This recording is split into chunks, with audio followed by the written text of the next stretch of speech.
What is going on, ladies and gentlemen? My name is Twigger, and I have my co-commentator Alex right beside me. We are just about to get into game number 4 of Week 2, Day 1 of the Toronto Esports League of Legends tournament. This is going to be Savage Squad versus TLC, which I believe is Terrible LogiC. Is that what their team name is?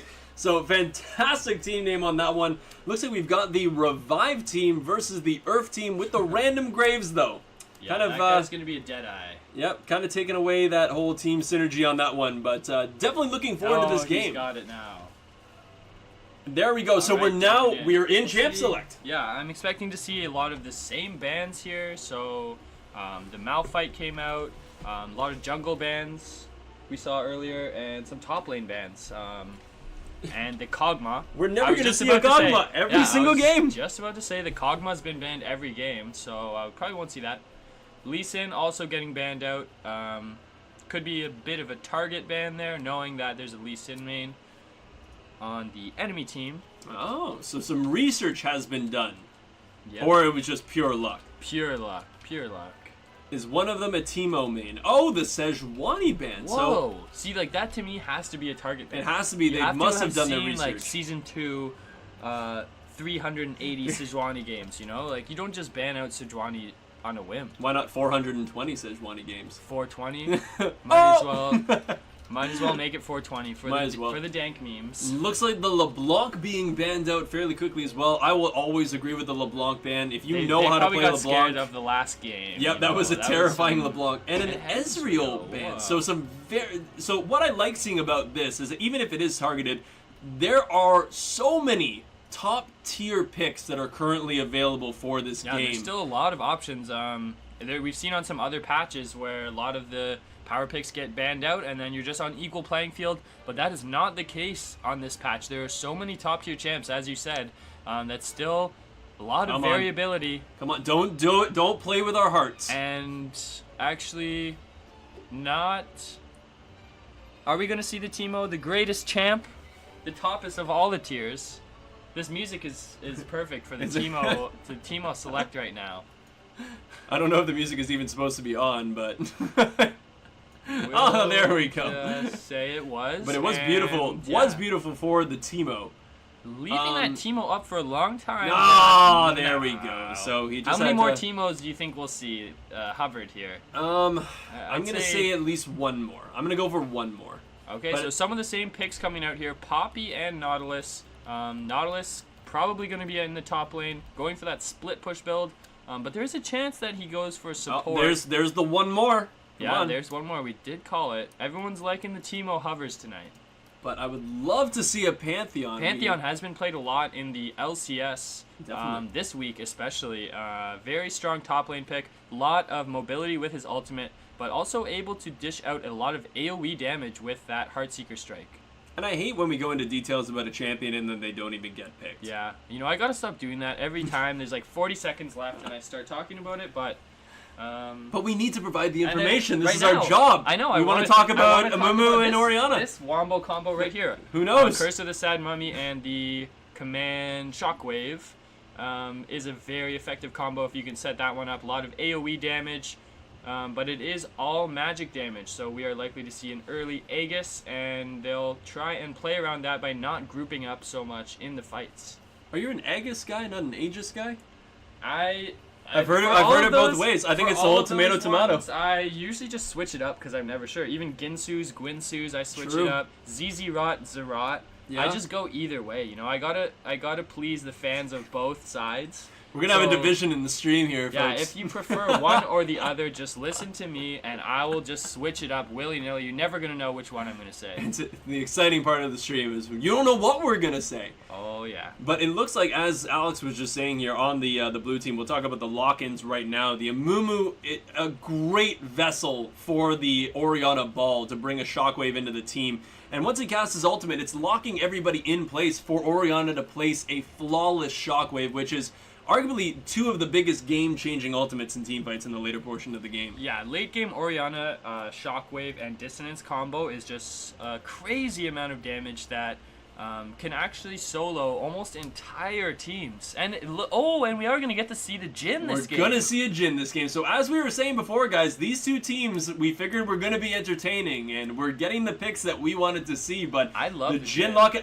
It was 3 Teemos. 3 Teemos. Hey, there's Dang. still Still room some for more. chance for Yeah. more. Still room for more, but Will Simon Lancaster come through with a Teemo hover? he could very well. But I just feel we've seen so many Teemo hovers that I just want to see a Teemo. For one point in this game, I would love to see a Teemo get played. It's like the boy who cried wolf, though. Now every time we see a Teemo hover, we're never gonna talk about it until we're in the game. We won't even talk about it after it's locked in. We'll be like, he's got some type of system here. He's gonna switch it out last second. It's just been nothing but disappointment for that, right? Yeah, it's just been constant letdown. Oh, I want to talk about Nasus now, but Nasus and Renekton. Getting the brothers in here.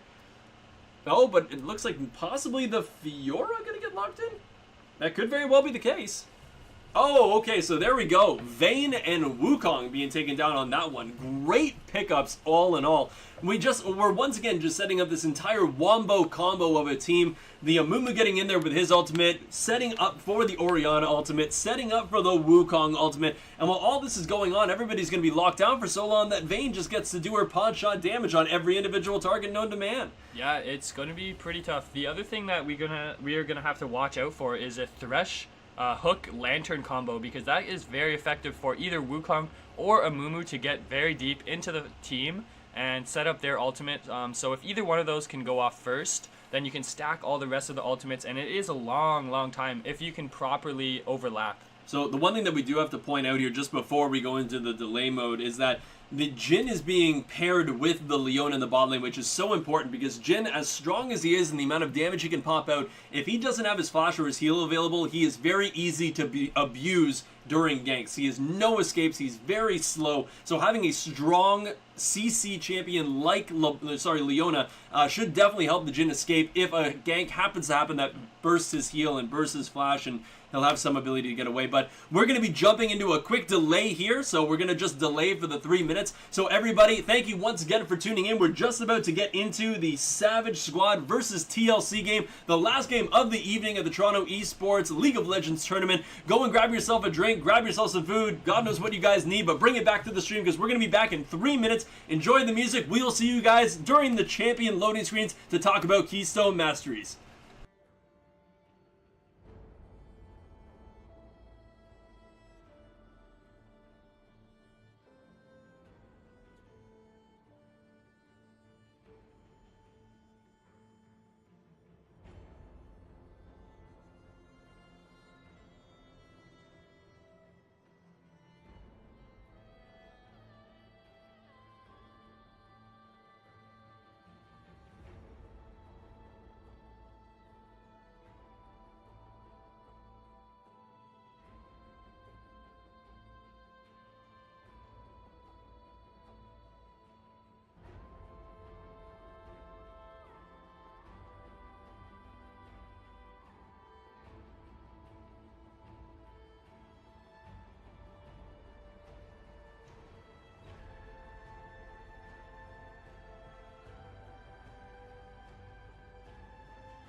What is going on, ladies and gentlemen? We are back in the game, and I don't currently have anything on my screen, so I can't actually talk about the Keystone Masters, but there we go.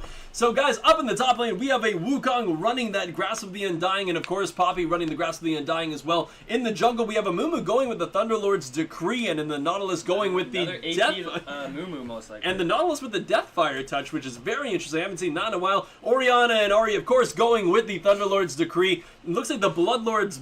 Sorry, so the Bloodlord's Bloodlust? Or Warlord's Bloodlord's Bloodlust on the Vayne. And it's also the same for the Jhin. So we're actually not seeing a Fervor this game. But then we have the Bond of Stone for the Leona and the Thunderlords on the Thresh, which is a very aggressive Thresh. Yeah, usually, I don't know what the accepted one is for the Thresh. Normally we see Bond of Stone. We normally see Bond of Stone in the LCS. And very interesting to see that Warlords too. They changed it from the critical strikes a couple patches ago. So now it's going to be giving bonus lifesteal based on your HP. So if you can fight at low HP, it's going to give you a lot of lifesteal there. But it surprises me that somebody like the Vayne would go for the Warlord simply because of she's so auto attack speed oriented that the Fervor stacks up so quickly to that 8 stacks. But you know, once again, I'm not a Vayne main by any stretch of the imagination, and this is a Diamond player, so I'll refer to her judgment on that one. Just defer to the Warlord's Bloodlust. I agree. I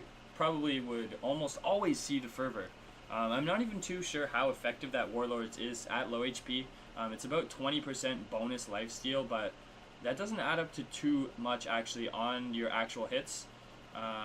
It's probably about 20 bonus HP per attack, which I guess it does add up. It does add up. As you get that attack speed. But we are at least noticing the Ahri was very smart in taking the barrier over the heal, because as we're seeing the Orianna running a very aggressive Ignite. That's actually very surprising.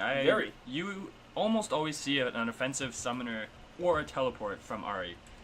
Usually, because she is an assassin type champion, so she does benefit a lot from having that Ignite, and she'll be hard pressed to find herself early on a chance to kill someone with that barrier, but she will stay very safe. Very. And it was also lucky that she didn't go with that heal because and she's lucky that she went with that heal because of course the Ignite taking down the heal percentage by what, 75% or something like that. Yeah, it's pretty incredible what the Ignite does to heal. But a bit of an invade here. I hope to see a level 1. We haven't seen one all day. And it looks like the Amumu gonna come in here, is gonna place on the ward, and that is probably gonna stifle any invade that's gonna come out. They could just still run in there and take some camp or something. They could, but surprisingly, the second Amumu that we've seen all day. But it looks like here they go, so they are gonna get spotted. They might just try to, and right now the Amumu is down in the bot lane, gonna be taking down the Krugs into the red buff, but if the red team is here, they might put a damper on this entire thing. Are they gonna try to take down the ward? They're not gonna get it with 5 members, not able to do 3 auto attacks on the ward. Yeah, they just didn't have vision of the bush in time to take it down, but both sides backing off there. Poppy gonna go back to base a little bit late actually, so she'll miss some minions there in the top lane. She can run. She can run, but short legs, but she can run. Yeah, I think she will miss some minions though. Not a big deal. As long as she gets the experience, then she will be okay.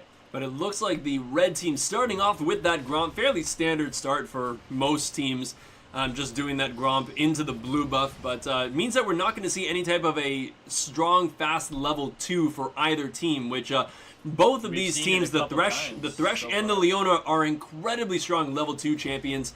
And Leona even stronger when she hits level 3, but both of them are going to level up incredibly well. Blue side pushing the bottom wave there. They're going to get level 2 first. If you see, able to get there a little bit earlier and started hitting that wave. So they're going to push the wave up, which means that they have an experience advantage, and the next minion is going to give them level 2. And it looks like Vayne making sure that the enemy team knows that she is in fact level 5 mastery on that Vayne, which is very important. Yeah, I said next minion, I meant after those melees, then one more minion. Oh, and look at the damage from the Wukong. Big punishment. He's going to be able to do that on a pretty low cooldown. So, still 3 corrupting potion stacks for Poppy, but that's not what you want to see early on. Just see him pressuring out, missing a lot of CS there, the Poppy. Yep, very, very good play on the Wukong. Been actually quite a while since I've seen a Wukong in the top lane. We did see a Wukong in the jungle earlier today, but not one in the top. This is a very aggressive type of top laner to go against a standard meta pick such as the Poppy. But so far in the early game, his game's been on point, but if the Poppy plays this correctly, she's going to pick up a lot of CS underneath the turret, and she's probably going to equal out this current minion differential. She can actually pull ahead here. There was over a full wave, so probably about 10 CS. We'll see how well she does. Is able to pick up the cannon and a couple more there, so bringing it back pretty close, 11 to 10. And so right now we're not really seeing much of a difference. It's just kind of the standard thing that you've got to go through in League of Legends, that if there wasn't a level 1 invade, you're going to have that fairly boring start to the game where everybody's just farming up, trying to get the first initial item, and also waiting for that first initial jungle gank to happen, because that basically signals everybody that they can now go aggressive. Yeah, and we saw the Nautilus backing there a little bit early. I think he wants to get the red buff, and then pick up, go top for a little bit of a gank. But a lot of damage going down onto the Jhin right now. It looks like the damage coming out of the Vayne, the heal coming out of the Jhin as well. The heal coming out of the Vayne also, but it's going to get locked down by the Leona, trying to get him, but it's not going to be enough. So both the flash and heal coming out of both ADCs, but the exhaust also being used on both supports, and the flash being used on Thresh. So every summoner being used in the bot lane for the blue side, but the Leona's still sitting with her flash available. Whoa. But wow! No way! Giving it over to the top laner. I guess he's looking to go aggressive against that Wukong. We'll see if that works out. Because that red buff is going to be a lot of pressure if he can get those attacks off on the Wukong. Yeah, that is an incredibly aggressive play from the red team to gift that over. That's a lot of experience that the Nautilus is missing out on. And to be honest, Nautilus has such a strong level 6 gank with his depth charge that now he's going to be delayed for another solid minute. Yeah, I don't even think he took the split XP on that. Mostly it's just about your first gank. Not having red buff is definitely compared to the Amumu, even though they have similar CC, Amumu's going to come in with that red buff and just be able to continuously slow. So it's definitely helpful to pick that up as the jungler, but this game giving it over to the top lane. Yeah, well, Poppy currently hasn't gone B yet, so Wukong coming back with the makings of what's probably going to be a Phage later on, the Ruby Crystal and the Longsword, or the Fist. Yeah. It's definitely going to be something powerful, but the Poppy's sitting with the red buff, but no additional items. We have the gank coming in. The bandage toss is going to land from the Amumu. The Ignite going down onto the Ahri as well, but I don't think they're actually going to go in on this one fully. The Nautilus is now here for a counter gank, but the Ahri is a little bit low. Probably doesn't want to counter engage on this one, but hey, Flasher and Ignite, I'll take it any day in favor of that blue team. Yeah. Definitely you want to get that flash before she has access to the ultimate. And then at least when she has the ultimate, it's not a guaranteed getaway, because popping that one charge as well as a flash, you can pretty much get away from any situation. Now does not have the flash available, so as you said, when Nautilus comes in with that level 6, it'll be able to chase her down and lock her up for the follow-up. It looks like we just have a fairly standard back and forth between the top laners. It's basically the wet noodle fight that we were all kind of expecting for right now. They're just kind of batting away at one another, but it looks like the Amumu trying to get a gank, but it's not going to be enough. The gank going down onto the Orianna, the Nautilus doing a lot of damage. The flash coming out and the auto attack, first blood going in favor of the Nautilus with just a flash auto attack. It looks like the shockwave was available for the Orianna. I don't know why it was happening, but the Condemn coming out onto the Leona. The Vayne is going to get chunked down quite hard here, but it looks like it's probably just going to end right there. A lot of damage going down onto the Vayne, utilizing that Jhin Q, but not going to be enough to take anybody down. But the Nautilus making his triumphant return to the mid lane, not going to go in onto this Amumu, but I'm curious to see the shockwave was available and it wasn't used. Yeah, it's tough because sometimes if the flash coming out of the Poppy is going to knock away the Wukong. Both flashes are used. Flashed there, yeah. And it just was not enough to pick somebody up. Solid ultimate to survive there, even with both flashes burned. There is a bit of a fight in the mid lane right now. Amumu is on the Ahri. And Ahri has no mana, so she's going to take a lot of damage here. I don't know when the Amumu's Q is going to be up. He's trying to turret dive. He's going to flash onto this one. It's not going to be enough, just underestimating how much damage the turret was going to do. It looks like the Dredge Line is probably going to come out. A great ultimate coming out of the Ahri, just dashing right out of the shockwave from the Orianna. Beautiful play. He just got enough mana to use that ability. had no mana for anything else. There's a hook. Death Sentence landing on Jin. It looks like nobody's level 6 yet, but the amount of damage going down onto the Jin, the exhaust going down as well. Jin does not have his flash available, so it's currently just running away, but is going to get taken down by Mr. Why Not on the Vayne. But it looks like the flag going to miss from a Furious Doctor. These are great names, by the way. And it just looks like the Leona's going to get away from that one and just try to absorb as much experience as possible from that large wave. Yeah. Great pickup. Anytime you can hook the 80 carry like that, definitely want to go in, as they did, and they were able to pick up a kill. And you know, that's a big wave that this Jin is misses. not going to be good. The Orianna still doesn't have flash available, and Nautilus is just going to lock her down. She doesn't have Shockwave either. Trying to land the charm, does not manage to land the charm, and missing the dredge line as well. But it looks like it still is going to be enough. That just looked like a Three Stooges act right there. Everything just missing all at the same time. But when he knows he has the kill, he's like, oh, you know what? He's just actually trying to get back to the jungle a little bit quicker. A little bit quicker there. Didn't see the minion. He wanted to hook the wall. Just next level abilities that we just don't understand, right, Alex? Yep. Yeah. You know, you get back to the jungle. You're farming 2 seconds earlier. You get the kill still, it's worth. So we've just seen such smart jungling from this Nautilus so far, just really abusing this Orianna having her flash down. I would not be surprised to see the ultimate coming out from the Nautilus when it comes back up in the mid lane, because his ultimate is going to be up before Orianna's flash, so might very well see another return gank to just try to snowball this Ahri as much as possible. Yeah, I definitely like it. Making his moves before Amumu was able to get his Curse of the Sad Mummy off.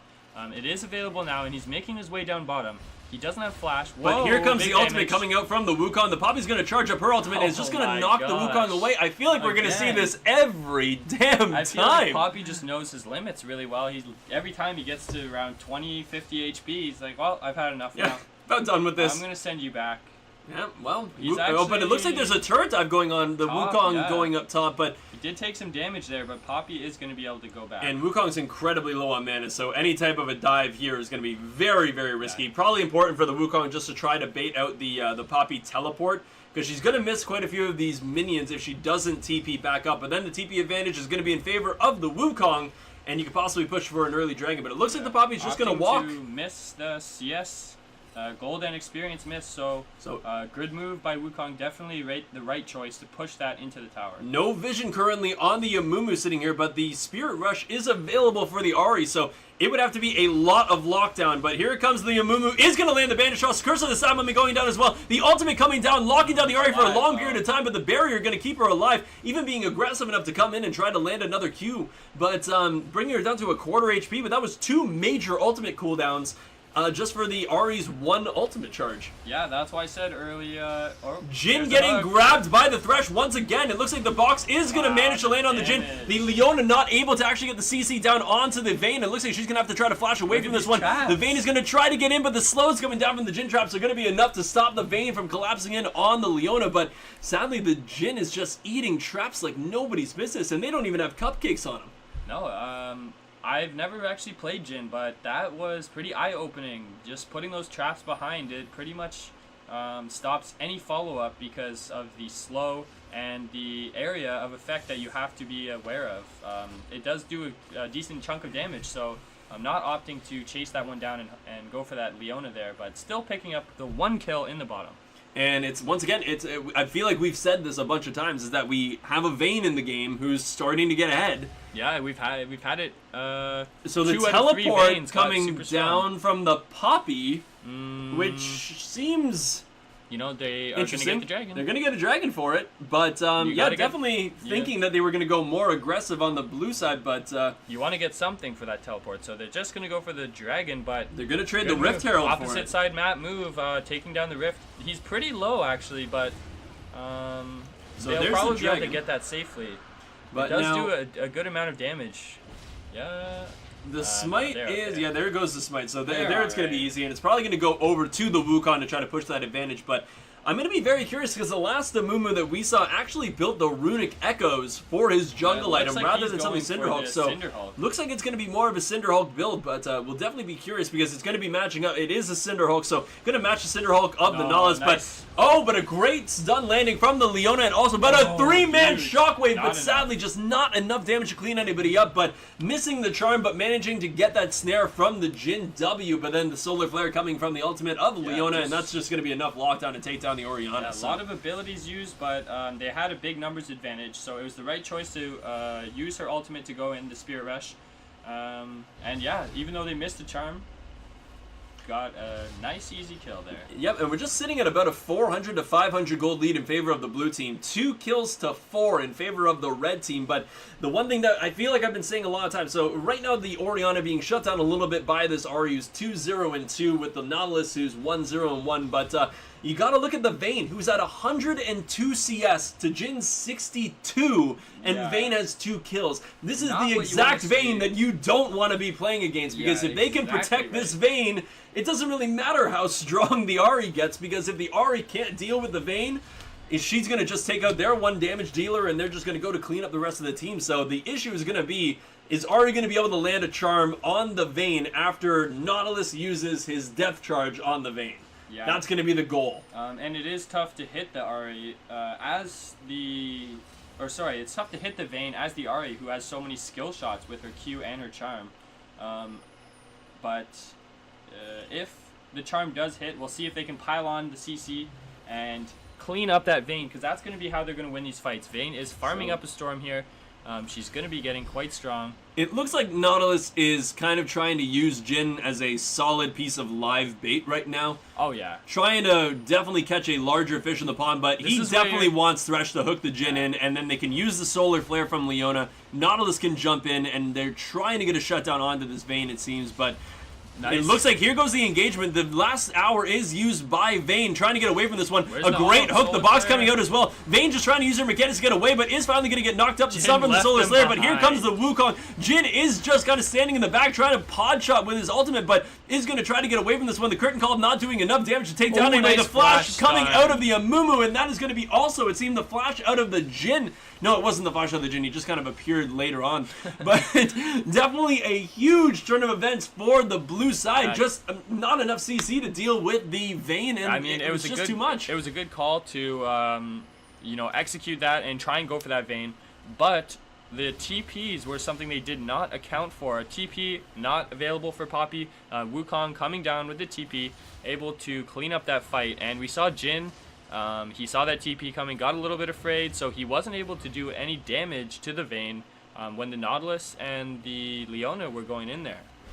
So it looks like this is a great kind of idea of how the Poppy versus Wukong matchup happens here. Is that when Poppy puts on that kind of shield there, he can't get his dash into the Poppy. But right now we have the Wukong chasing the Poppy down, but Wukong doesn't have his ultimate available. The flash having to come out of the Poppy very early to try to get away from this one. The dive is going to be coming in 2 seconds, 1-0, and here he comes, going in on this one. Not quite enough with the Q, but one more auto attack is going to be able to clean this one up. The flash coming out of the Wukong as well. The Ahri is on the chase, but does not currently have her Spirit Rush available, and it just looks like that's going to be a free kill for the Wukong, doing a great job on it. But here comes the Leona. Leona does not. Oh, she does have her solar flare available. Trying to juke this one out. Is going to juke it completely, but the charm coming down not going to be enough. Nautilus coming down, doing one little love tap with his anchor, and that's going to be one dead monkey on that one. Somebody call PETA. Yeah, it was a good outplay at the start there for the little monkey. He got the kill in the 2v1.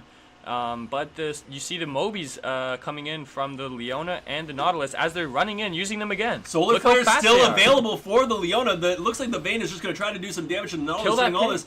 Looks like they're not actually going to go for this one. Whoa. Shockwave coming down, a huge amount of damage, and the Thresh also managing to land the death sentence. The Nautilus now in a bit of trouble. The Vayne jumping over the wall with her flash. It looks like people are going to get snared by the Jin, and he is currently alive. One more auto attack is going to kill this. The Vayne getting slowed down by the Jin trap, and he's going to escape this one. But now Poppy jumping in onto the Vayne. She's not going to be able to tumble away because of that shield. The curtain call is now coming up, but Poppy, the Mumu is chasing down the the Ahri. So many things are going down right here, but it looks like the Amumu trying to get away from the Jin. He turret dove the Ahri, trying to now take down the Nautilus, but not enough damage there, and Nautilus is going to pick up a free kill on the Amumu after a successful turret dive onto the Ahri. Can I have a breather for a minute? Yes, you can. After all that action, we're just going to settle down here for a bit. At the end of that, about a 2,000 gold lead for the blue side. Score is 8-6. But this is still very much anyone's game here. We see both sides making plays one after another all across the map. But these teams, I like that they're going very hard, making a lot of plays, going for kills. And they are making it work here. But we have the same issue that we've been discussing for so long here.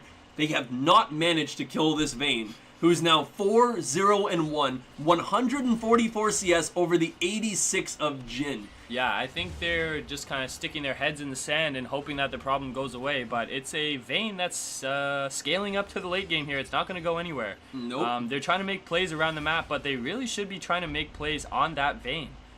You can't let her farm up in the side lanes like this. And you see she's got a nice wave pushing there. Jin's going to back out now, but that's a lot of pressure that Vayne is going to, rotate to the mid lane, and no one's going to be there to respond. And you can see they have the tools to deal with the Vayne. You can't try to engage on the Vayne with the Leona because she's just so flexible to get away. Has to be the Nautilus to get the depth charge down. Once she gets knocked up, you use the Leona to engage, then you use the Ahri to charm. You have the ability to do it, but it takes so much coordination, and then the problem is you have an Orianna Shockwave and a Mumu ultimate and a Wukong ultimate that's knocking everybody up. It's a very difficult thing to do. So for people saying that it is easy to kill the Vayne, but it's also incredibly difficult to kill the Vayne if your team is with the Vayne. So yeah, on paper, it's tough. On paper, it's easy to combo your skills appropriately, but it's hard to get all the CDs to line up. People like Nautilus has to use his dredge line to escape sometimes, and that's not going to be available for about 8 seconds.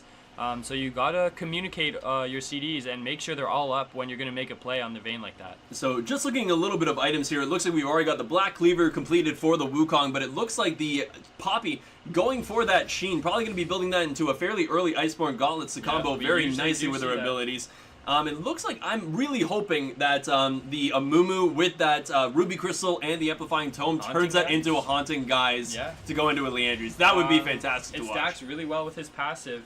If he autos champions, he's going to reduce their magic resist. So getting that Haunting Guise flat AP just adds to the amount of resistance. So there's the hook landing. It looks like they are going in on this one. The Vayne is just using her final hour. She is going to get depth charged up. Not going to be enough to take anybody down quite yet. The Thresh getting locked down by the snare from the Jin, but looks like they're just going to kind of disengage on that one. So it was 5-on-5 in the mid here. It was the Vayne ultimate for the Nautilus ultimate. Anyone could win this fight. Absolutely. It's going to be a big one though. And I would be nervous if I were them. I would be waiting for an Ahri Charm or a Death Sentence to land if I was on either one of these teams. Yeah, just doing some poking there in the mid lane, but they did send the Wukong up top. He is going to be able to do a lot of damage onto that tower. Poppy is following him, but isn't quite fast enough. I think he's going to be able to take it down. I'm not sure how much HP it has. And now it surprises me that both top laners were down in that mid lane when they both have TP right now. You would have thought that they would still be up in the top lane trying to duke it out, but an amazing catch onto the Nautilus. Don't even know how he was caught out there. Might have just been a great death sentence, but that's going to set them up for the dragon here. I believe that's going to be their second dragon of the game, or is that their first? It is their first. The red team got the first dragon, but right now, all that's going on, right, because they traded the Rift Herald for the dragon, it looks like they might be doing the same thing here. The Vayne is going to... they're not even doing it. It is Baron. Starting that would be pretty risky. I would not recommend it. But we're probably going to see them... They're trying to get a pick on the Wukong, but he has been making some nice outplays there. They do get the pink, but there's not a lot of plays that can be made right now just because of how cohesive this team is at protecting the Vayne. As well, the Orianna is able to wave clear very easily in the mid lane. So unless you take her out first, okay, so the charm is going to miss. The shockwave is still available, but it's not going to work yet, and it looks like she's just going to flash away from that one and force a TP. But it was just once again abilities not landing on the red team, which is kind of unfortunate. But if that charm had landed, she would have been dead. But now we have the Amumu here, and since the Wukong was already here, we're setting this thing up. We talked about it in the champ select. They want that wombo combo. But it looks like they're moving it. That kind of gives it away. When you see the ball going off to the side, and then it just comes back in the mid lane, you're like, well, why did he put the ball over there? So now, I believe, now correct me if I'm wrong, that Wukong can go invisible with the ball still on him and run into the enemy team. It does not stay on the clone. It will go with the invisible Wukong. So it's a pretty impressive strategy. It's very risky because then the Wukong has no ability to escape from the 5 members who are inevitably going to be on him. But you can get an invisible ball into 5 members and combo with your ulti. If you can pull it off with this team, it's definitely worth it not to have that escape, just because they have so much follow-up in AoE roots and lockdowns that there's really no threat if he gets a really good position for the Orianna command shockwave.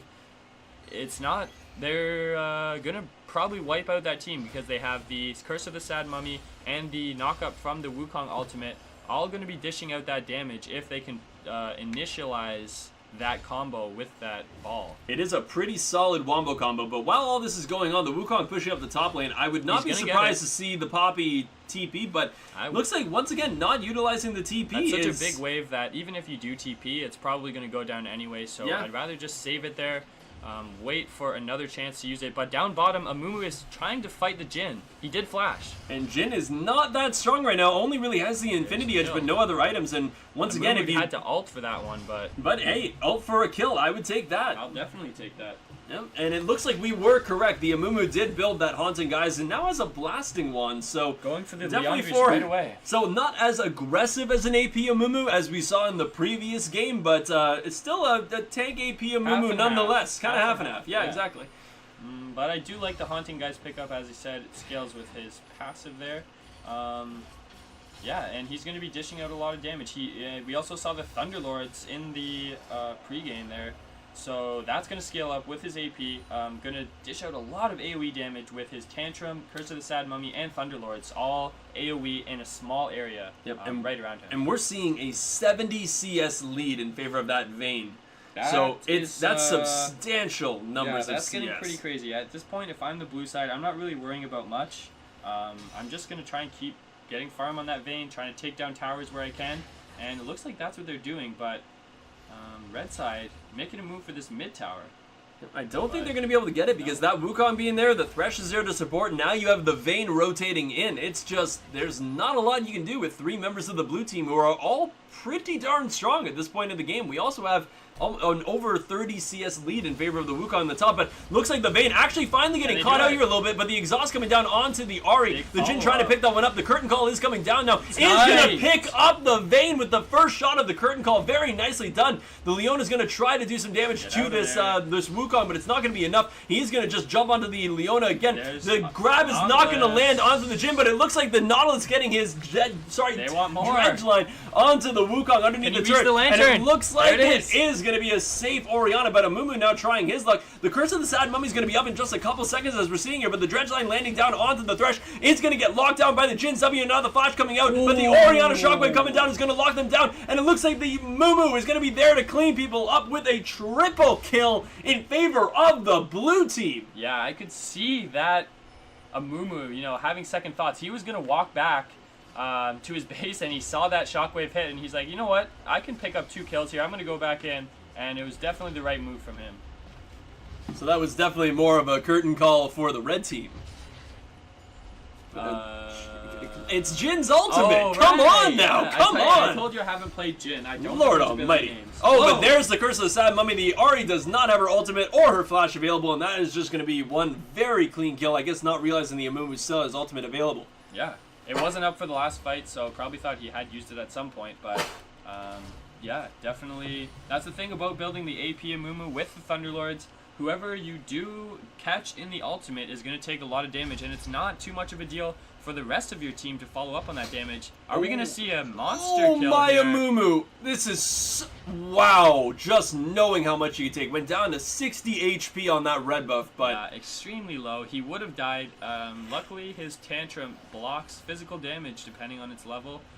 So Wukong getting caught out a little bit here is going to get locked down by the Nautilus. Is going to have to use his ultimate try to get away from this one, knocking up the dredge line. And it looks like this is probably going to be a... who are they going to give it to? It looks like they're going to try to give it to the Jhin, but the damage coming out, it is going to be enough with that trap activated, but my lord, it looks like the Wukong almost took down the Jhin during all of that. This lantern's going to be big. I was ready to see that lantern come over the 2 walls.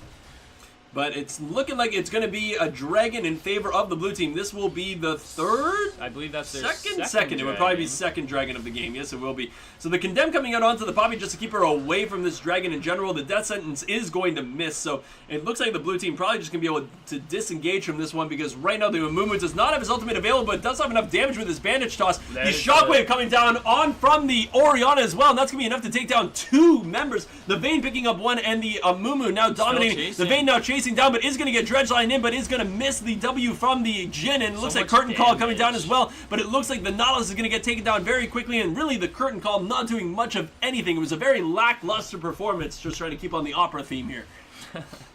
Yes, good job. He didn't break a leg, you could say. He did not break a leg.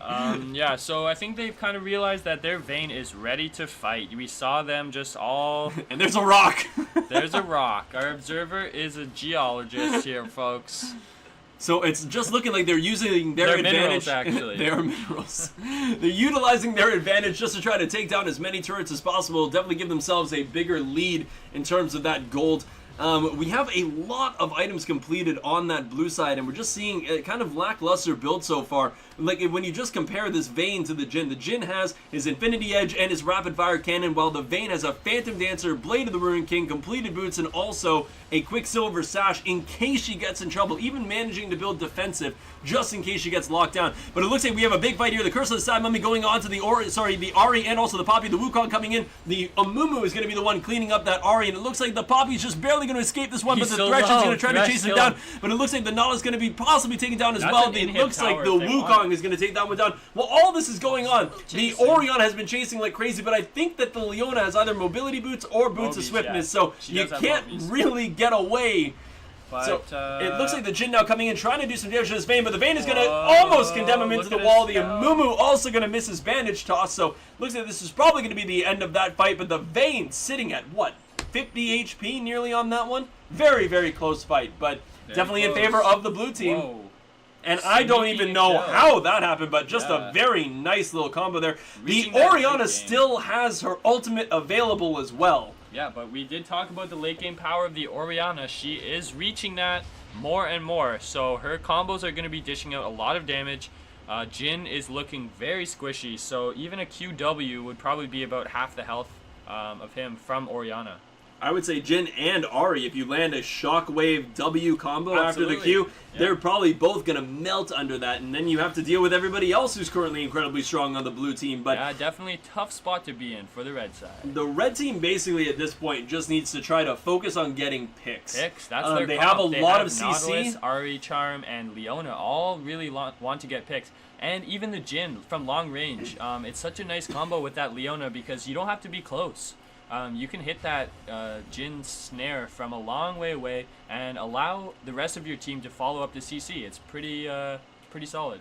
Absolutely, and so we're looking at just comparing the two junglers, which I want to compare here just for a second. Oh, but I'm not going to compare that because the Lantern coming out, the box coming down as well. It looks like just the Leona and the Nautilus versus the Thresh and the Vayne, but the Vayne's QSS is going to come out, get her right out of that Solar Flare, but it looks like the Nautilus is going to get hooked again by a Furious Doctor, which is still just a great name. But it looking like this is going to be the first inhibitor turret of the game. A lot of damage coming down from the Jhin traps, but it looks like a Furious Doctor landing another hook. The Vayne now coming in, trying to do as much damage as possible, but it looks like the bandage toss was canceled by the Poppy E, but this is going to be an inhibitor down at 30 minutes into the game.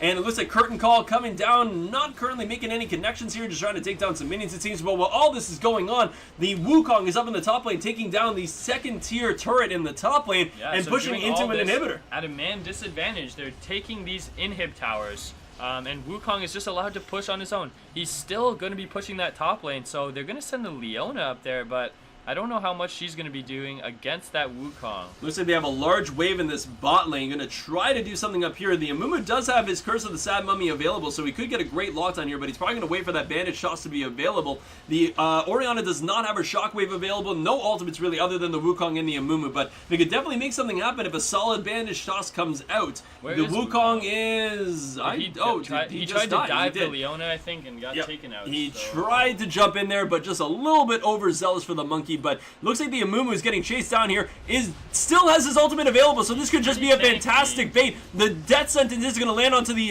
Nautilus, but it looks like the Thresh going to take down the Leona. Support for support. Vayne is getting locked down very quickly, getting shut down by the Jhin, but the death sentence landing onto the Nautilus is going to get taken down. The Orion is still alive, but it doesn't have her ultimate available, so she's going to get taken down. There were a bunch of shutdowns during that team fight, which very well might get this red team back in the game, or at least give them the type of items they're going to need for the next team fight. Unfortunately, they have to run back and clear out these super minions, but they do realize that they're going to hit their base, so only a little bit of damage. That's going to regen back up, and they just escape with the 5 kills for only the 2 on their side.